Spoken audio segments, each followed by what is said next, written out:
Want to get a million hits on AO3 but not sure how? Here are 9 tips which have worked since I first made my account in 2019.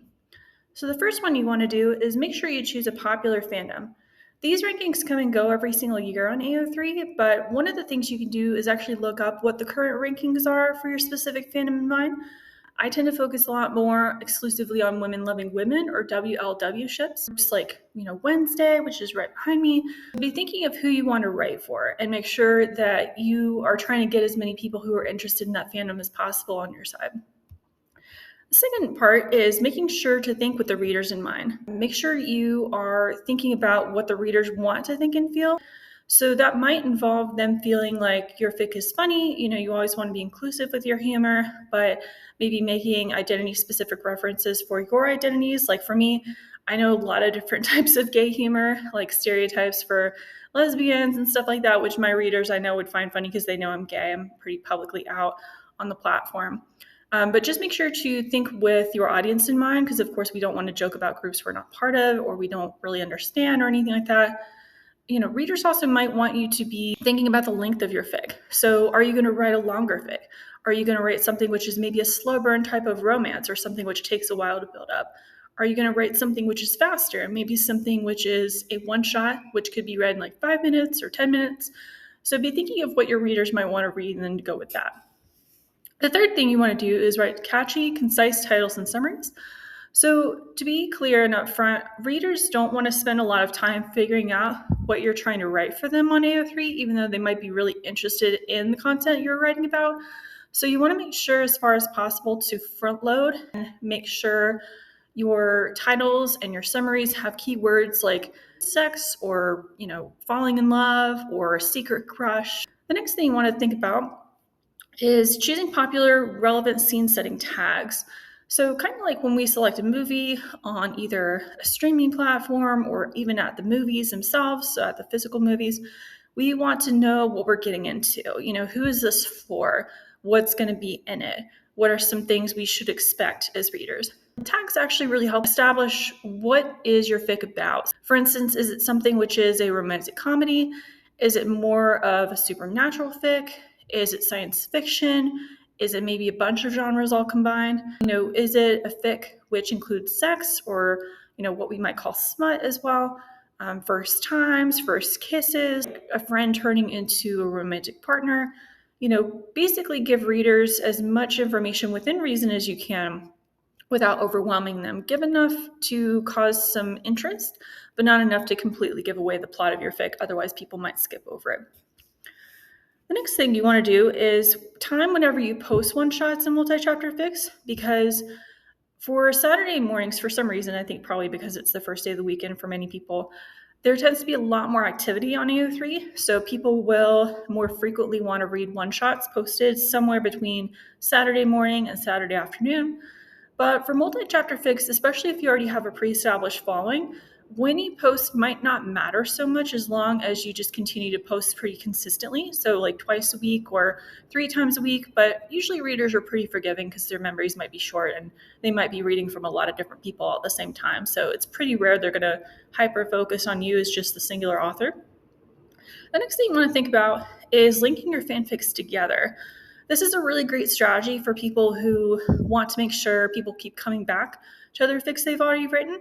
If you are a Supergirl writer, you can certainly create a 2026 almost playlist, if you will, of different fics you've written. So for me, I just have a broad 2026 Supergirl one-shots type of series in which I will file any one-shots I've written, just because, one, it brings people's attention back to previous fics I've written. 2, it brings more attention to all the fics I've written on that subject as a whole. And 3, also it gives people sort of a broader spectrum of what I'm capable of writing so they can see, oh, okay, that person's got a lot of readers. Clearly they have a track record of writing really good things which are engaging and interesting to people. The next thing you want to do is make sure to write notes to your readers. These are different from comments because notes can appear above and below the fic you actually write. So you can tell readers, for instance, I've been gone for vacation for 2 weeks, or I will be on vacation. You can tell them I'm probably going to write X amount of chapters for this particular fic. You can tell them things like you hope they will subscribe to your channel and leave comments and kudos so other people can find the fic more easily. It's really up to you. I've noticed not a lot of writers use that, but it's a really important function, I think, especially if you want to have a long-term following of people. The next thing you want to do, an eighth thing, is responding to readers' comments. So not everybody elects to have comments on AO3, and that's completely okay. But if you do want to have them, they can be a really great way to understand what your readers are thinking, like how they reacted to certain things you wrote. They can sometimes give you really helpful feedback. Like when I first started writing, I used a lot of parentheticals, I think maybe because I'm neurodivergent or kind of more technical. But I started to realize that readers did not really see it that way or need all that extra information or context. So I started to, edit that out unless it was truly, really, really necessary. So I barely ever do use parentheticals now. But they can also really be helpful for shaping your broader portfolio of writing because you want to be thinking about what's going to be next in this particular fic, if it's a multi-chapter fic, what's going to be next in the series, especially if it's a one-shot. What are some things your readers want to see and hear about? Because ultimately they're your audience, and ultimately they are going to be the ones who, keep coming back for more, hopefully, if you engage them. And readers certainly love to get a present. It's kind of rare that they get a present on that platform. The ninth and last thing you want to do is not give up. Writing is a process, and writing does take time. For context, when I first started back in 2019 as a writer on AO3, my first fic was about 48 chapters, I think, and it got about 10,000 something views. And that's not really a bad number, especially for a first fic. It was about 88,000 words, I think, something like that. But a more recent fic of mine has almost had 100,000 views and far fewer chapters, probably about half the number of chapters, and probably I'd say somewhere between 60,000 words and 70,000 words, something like that, but much shorter in comparison.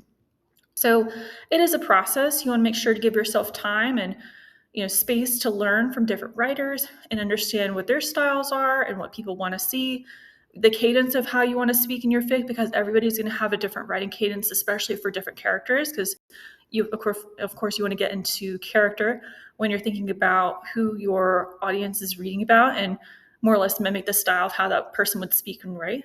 But over time, you want to think of yourself almost as like a movie director, because as people might tell you in Hollywood or people who make content for a living, it is challenging.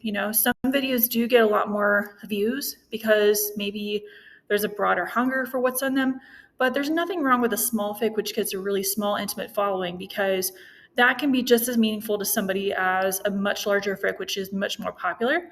So just be thinking about your portfolio as a whole, right?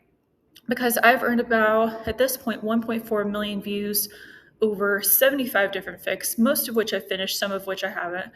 But it is a process, and that's happened over probably about 6 years now, almost 7 years at this point. So just be giving yourself patience and grace, and also just keep fighting, keep trying over and over, and think about what you want to do next as a reader and how you want to pivot if things aren't the way you want them to. Thanks so much, and good luck.